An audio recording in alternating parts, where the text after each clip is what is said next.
会晤在即，要以压促和，美俄是摊牌还是和解？与此同时，中国意外成为众矢之的，背后信号有多危险？通常充满戏剧性是人们对于历年来美俄首脑会晤的评价。和往常一样，即将于6月16号在瑞士日内瓦举行的美俄首脑会议引发外界的热烈关注。我们知道，此前美俄之间的对抗一度达到了十分紧张的态势。近几个月来，欧洲的局势都十分严峻。今年4月份，俄罗斯在乌克兰边境集结了大量的部队，尽管最后俄罗斯用军事演习一笔带过，但是谁都知道当时情形有多危急。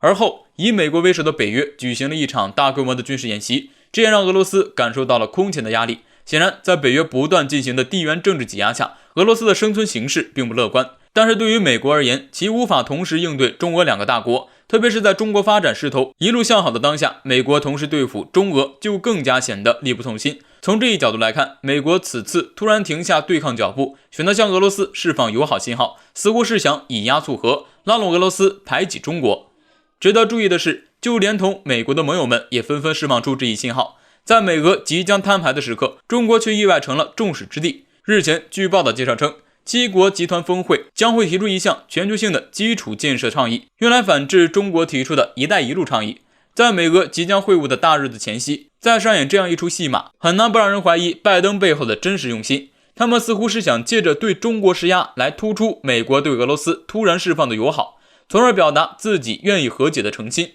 我们知道，目前中俄关系融洽是基于共同利益之上的，对于中俄而言，美国是其共同的敌人，但是基于美国之上联合起来的关系也是十分脆弱的。我们知道，俄罗斯一方面在自身最为渴求的领域与中国开展合作，而另一方面对中国还是充满警惕的。毕竟中国现如今的发展势头足够令任何一个国家感到畏惧，况且中国在历史上也存在很多的纠纷，基于这一点，俄罗斯也断然不会完全对中国放下戒心。那么可想而知，在美俄即将会晤的关键时刻，中国突然成为众矢之的，背后释放出来的信号有多么危险。可以说，很多时候中方展示出来的善意并不会感化西方国家，相反，他们会更加得寸进尺。在这种情况之下，唯一能够有效遏制这种围堵的方法，就是让自己足够强大。只有自己拳头够硬，才能让别国连敢挑衅作对的心都没有。只有到那时，中国或许才能实现真正的和平，而不是不断的因为别国的挑衅而敲响战鼓。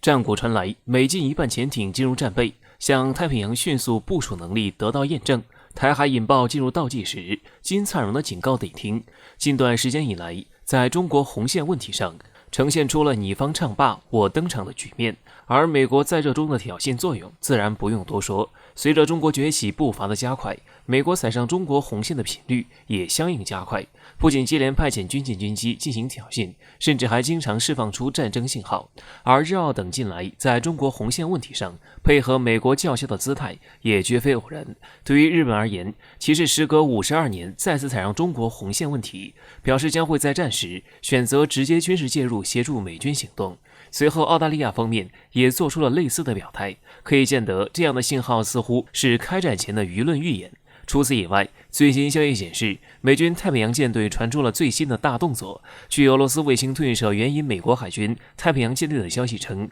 日前太平洋舰队1/3的潜艇正在参加军演，而演练的内容则是指在检验战备状态。毫不夸张地说，接近一半的潜艇似乎已经开始进入战备状态。美国太平洋舰队海军少将杰弗里对这次行动表示出了十分的自信，其认为该次演习将大大展示美军在战时向太平洋地区部署武装潜艇的强大能力。我们知道，在太平洋发生战事的4个可能方向，分别为渤海、东海、台海以及南海，而台海被认为是中美太平洋大战最有可能的引爆点。在这一基础上，美军此次演习的目的也十分明显。我们知道，在夺岛作战中，潜艇将发挥至关重要的作用。此前岛内就有言论称，8艘潜艇就可以摧毁解放军一支夺岛舰队。尽管这一言论看上去毫无根据可言，但是从某种程度上来说，这也实实在在说明潜艇在这场可能冲突中的重要作用。与此同时，战略核潜艇加上洲际弹道导弹，甚至是核弹头的组合，可以称得上是目前海军最有效的核打击方式。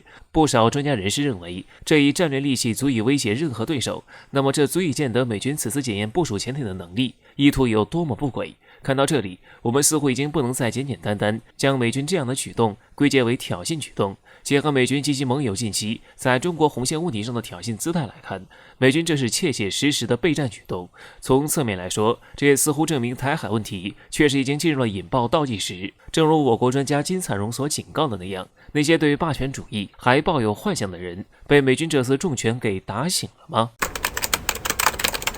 美军派特种作战飞机逼近南海，这是公然对我国下战书吗？我国形态发生了怎样的变化？据南海战略态势感知近日发布的消息显示，美国空军的3组双机编队突然在同一天出现在了南部海域上空。据报道称，这6架战机分别是美国空军的2架 MC-130J 特种作战飞机、2架 KC-135RT 空中加油机，以及2架 C-130J 大力神运输机。对此，有军事专家分析称，在当前中美关系持续紧张的局势下，美军派出如此大规模的军机编队逼近我国南部海域，其挑衅意味十分明显。而且值得一提的是，美军这次出动的并非是常见的侦察机型，而是用于特种作战的 MC-130J 战机。据悉，该战机是美国空军在 C-130运输机的基础上进行改装而成的特种作战飞机，它主要用于对一些敏感地区以及敌占区域进行特种部队的渗透、补给和撤离等任务。另外，该战机由于是运输机改装，所以其内部有足够的空间来安装各种先进的电子设备，这也就让 MC-130J 战机能够在许多复杂的条件下深入敌人后方进行侦察、破坏等活动。因此，从这个角度来看，美军这一次反常态的派出特种作战飞机逼近南海的行为，可能真的像海外媒体猜测的那样，他们是在执行某种神秘军事任务的。实际上，美军在最近一段时间